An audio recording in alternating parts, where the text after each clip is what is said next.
this is the perfect application for this caustic tank. Well, it's not caustic, it's electrolysis tank. So all the places you couldn't be able to get in with a wire brush. I've just dipped it in just to make sure it works.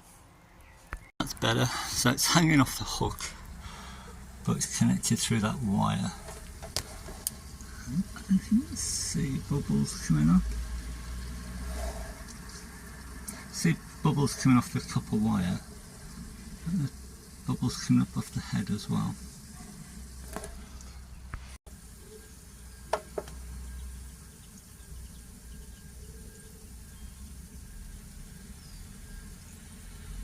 What are we looking at?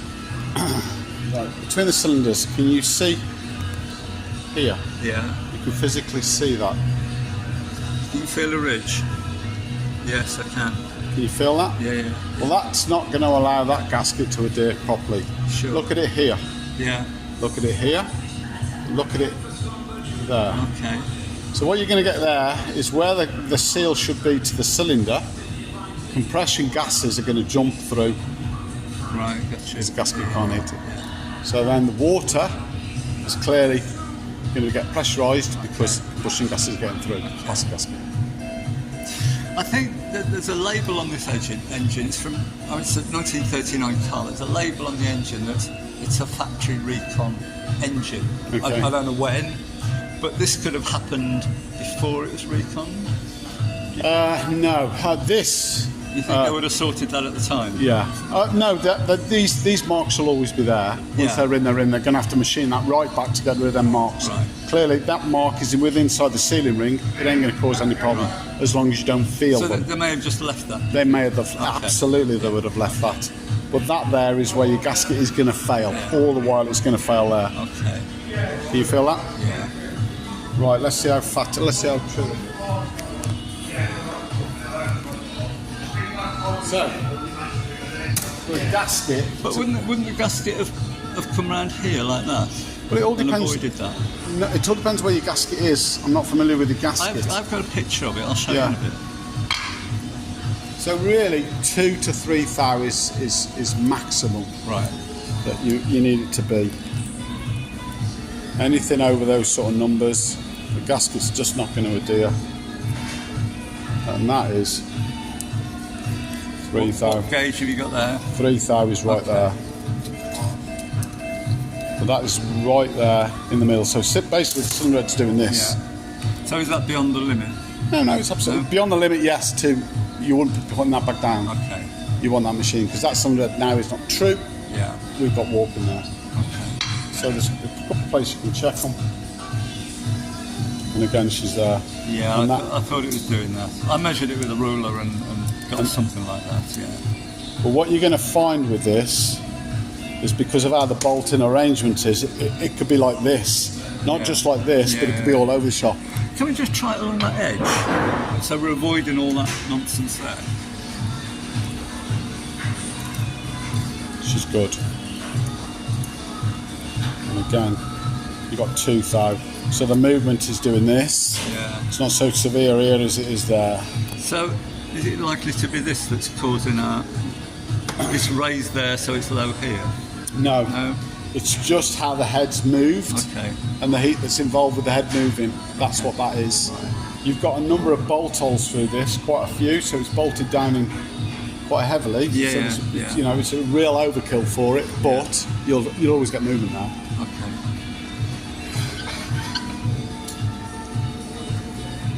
Well, it's conclusive then, isn't it? Absolutely. Yeah. Okay. Very good. Let's just say this is a granite block, did you say? Granite block, engineered granite block. Yeah.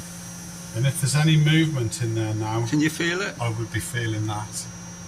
But there's no movement from side to side, twisting in another way. Yeah, so it's not twisted, it's just bent. It's just bent through the middle of the cylinder. Yeah, okay. There's no movement in that.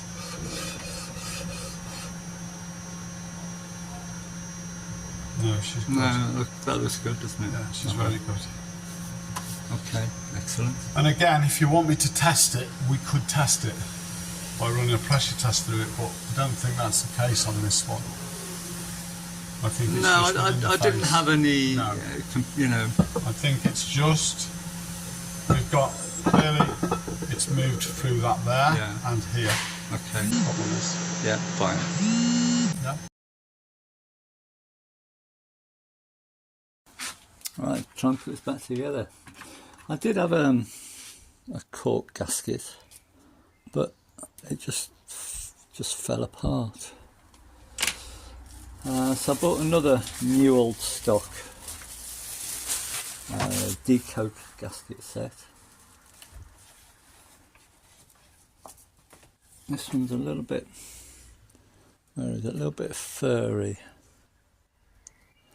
So I'll clean that off.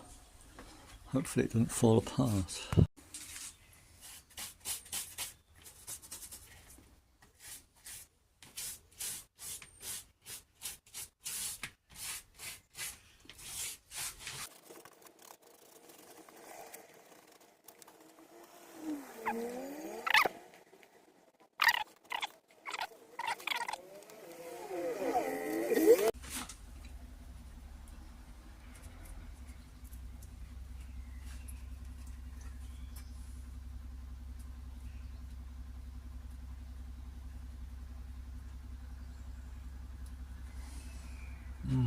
It's a tight fit. I think it's shrunk a little bit. Right, this is my plan. I'm going to try and glue it onto this, and then grease the other side so I can remove it in the future.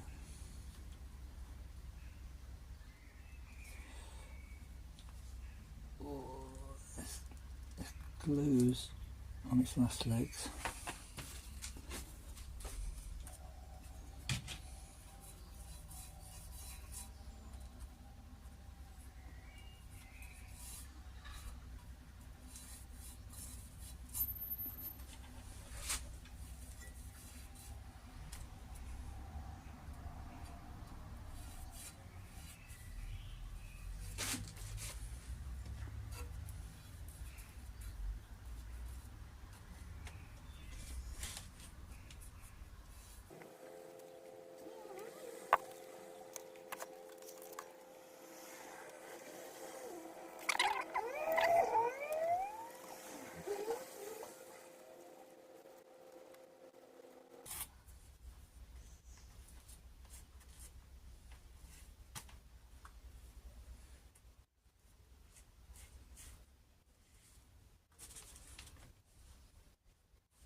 Right, give that a few minutes. Right, let's see if we can make this work.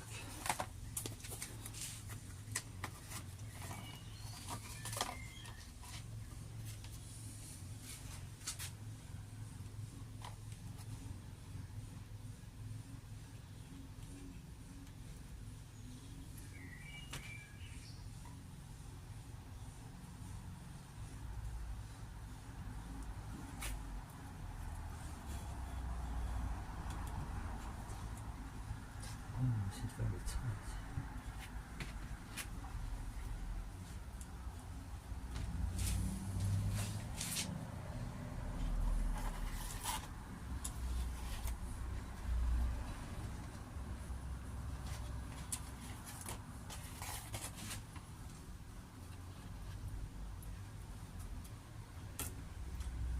Bollocks.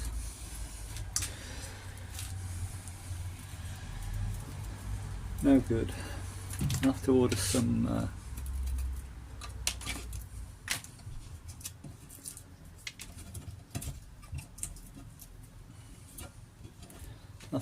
cork gasket. Bugger. Cork gaskets arrived to go on there. It's pretty pliable. This is how they send it, folded in an envelope. But that's a job for another day. It's too hot today. My head back. He didn't want me to video anything, which is a bit of a shame, because I think that would have been quite interesting. Anyway, that's been skimmed.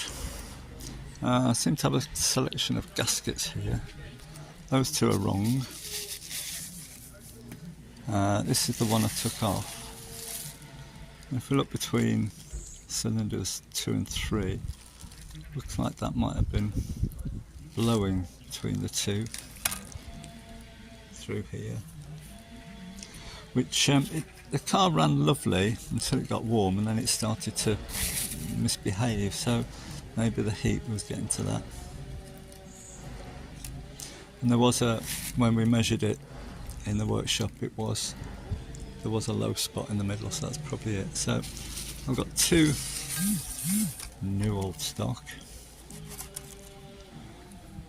So one's a pay-in, and it's a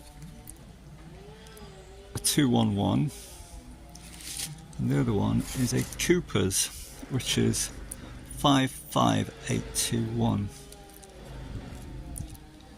So I don't know which is the best really. That one's a bit grubby looking. I think maybe we'll stick that one on. I'm on my holidays tomorrow, so that'll have to wait. But £55 plus the dreaded to get that skimmed.